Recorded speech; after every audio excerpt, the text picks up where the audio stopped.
चलो आज हम लोग साइंस देखते हैं। इसके पहले हम देखना चाहेंगे कि साइंस में क्या-क्या है।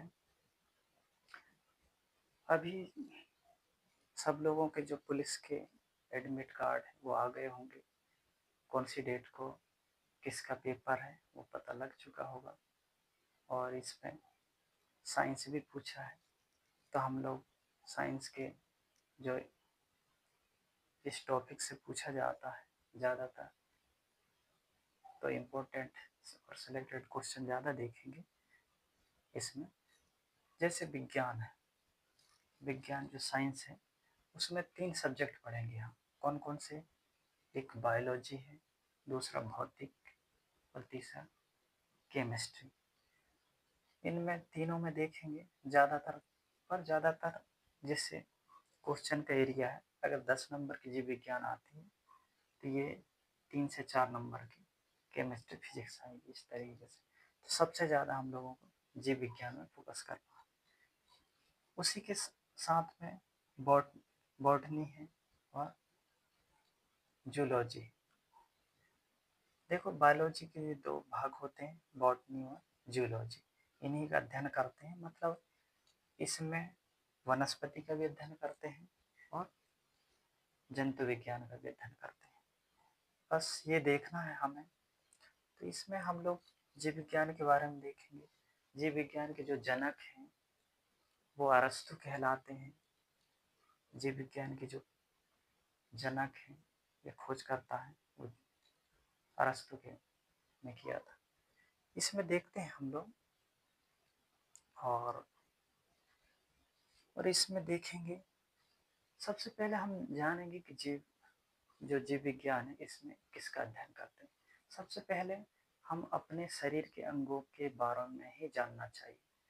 जितने भी जो शरीर के अंग हैं अपने, इन्हीं से प्रश्न ज़्यादा बनते हैं। हम इम्पोर्टेंट एक दृष्टि देखें तो शरीर चाहे चाहे बाह्य पार्ट्स हो चाहे अंदर हो, जिस तरीका से कोशिका है, जो ब्रश नली वगैरह है, अंदर की छोटी आंती बड़ी आंतियाँ हैं, जो जैसे अपने हेड हैं इसके बारे में, या पैर है, इनमें कौन कौन सी हड्डियाँ हैं, सबसे बड़ी हड्डी, छोटी हड्डियाँ, या हार्मोन्स है, ऊतक है, सभी जो हम देखते हैं। तो जीव विज्ञान हमसे शुरू होती है। अगर अब हम लोग अपने शरीर के बारे में अच्छे से जानकारी रखते हैं, जैसे आँख के माध्यम, आँख में माइकोलॉजी पूछा जाता है, या फिर आनुवांशिक जो रोग हैं, ये सभी शारीरिक संबंध हैं। इनको अगर हम अच्छे से देखें तो जीव विज्ञान में अच्छे से पढ़ सकते हैं। तो सबसे पहले हम देखेंगे, अगर हम शरीर में देखें तो सबसे पहले जिस तरह से शरीर की सबसे छोटी इकाई कोशिका कहलाती है।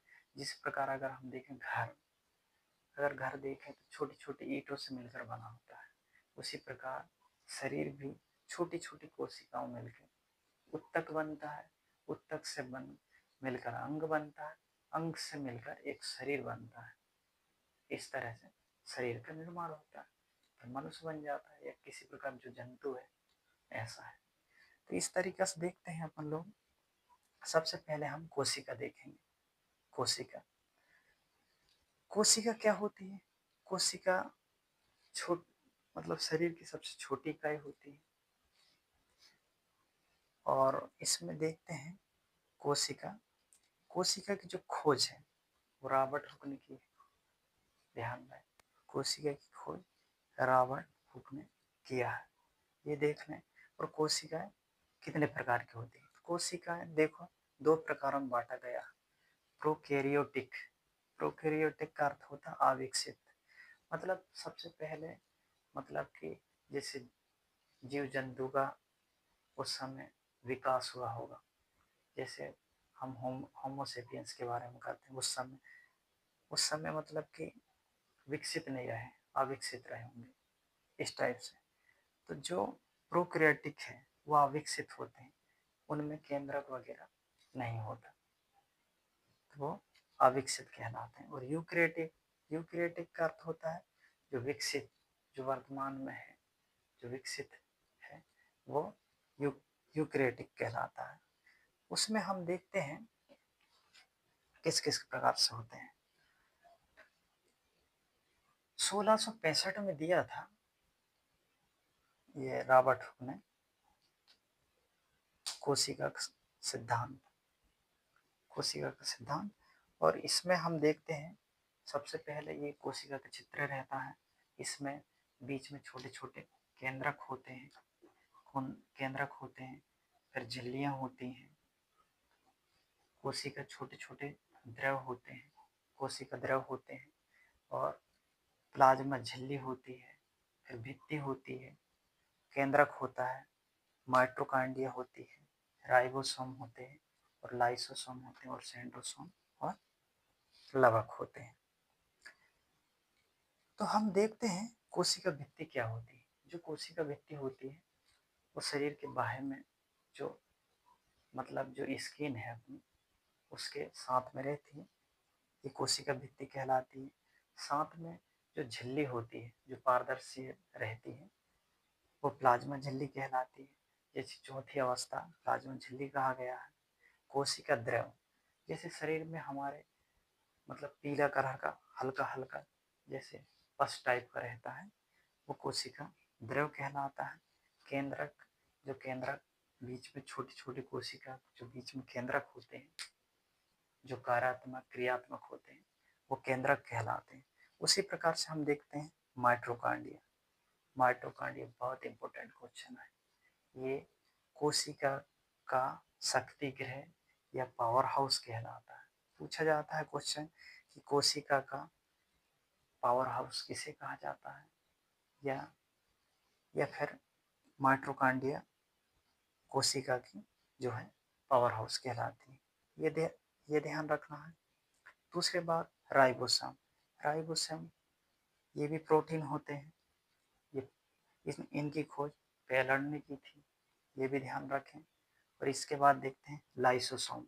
लाइसोसोम होता है, लाइसोसोम जो होता है ये आत्महत्या की थैली कहा जाता है लाइसोसोम को। बहुत इंपॉर्टेंट क्वेश्चन है, लाइसोसोम को आत्महत्या की थैली कहा जाता है। क्योंकि जैसे अगर अपने जो मस्तिष्क है उसमें छोटी छोटी कोशिका हैं, बहुत सारी छोटे छोटे कण कोशिकाओं के होते हैं, वो अगर नष्ट होने लगते हैं वो धीरे धीरे नष्ट होते जाते हैं और वो अपने आप सुसाइटी कर लेते हैं। आत्महत्या का कारण भी लाइसोसोम होता है, इसलिए आत्महत्या की जो थैली कहलाती है वो लाइसोसोम कहलाती है। इसी प्रकार से सेंट्रोसोमस होता है और उसी प्रकार से लवक होता है। लवक में देखो, लवक को दो भागों में बांटा गया है, आवर्णी और वर्णी। जो रंगहीन होते हैं वो आवर्णी कहलाते हैं और जो रंग वाले होते हैं वो वर्णी कहलाते हैं। जैसे हरे पेड़ पौधे हैं वो वर्णी कहलाते हैं, और जैसे जो रंगहीन होते हैं जैसे आलू में कोई रंग नहीं होता तो वो कहलाता है आवर्णी। ऐसा है। तो इस प्रकार से हम लोग कोशिका के बारे में सामान्य जानकारी रख सकते हैं। क्योंकि देखो सामान्य जानकारी रखना है, हमें ऐसा उतना ज़्यादा गहराई में भी नहीं जाना है, उतने ज़्यादा हम लोग इसमें नहीं। सामान्य परीक्षा की दृष्टि से सटीक और जो VIP वेरी IMP जो क्वेश्चन है उनको ज़्यादा फोकस करेंगे, समय का अभाव होते देखते हुए। Thank you for watching.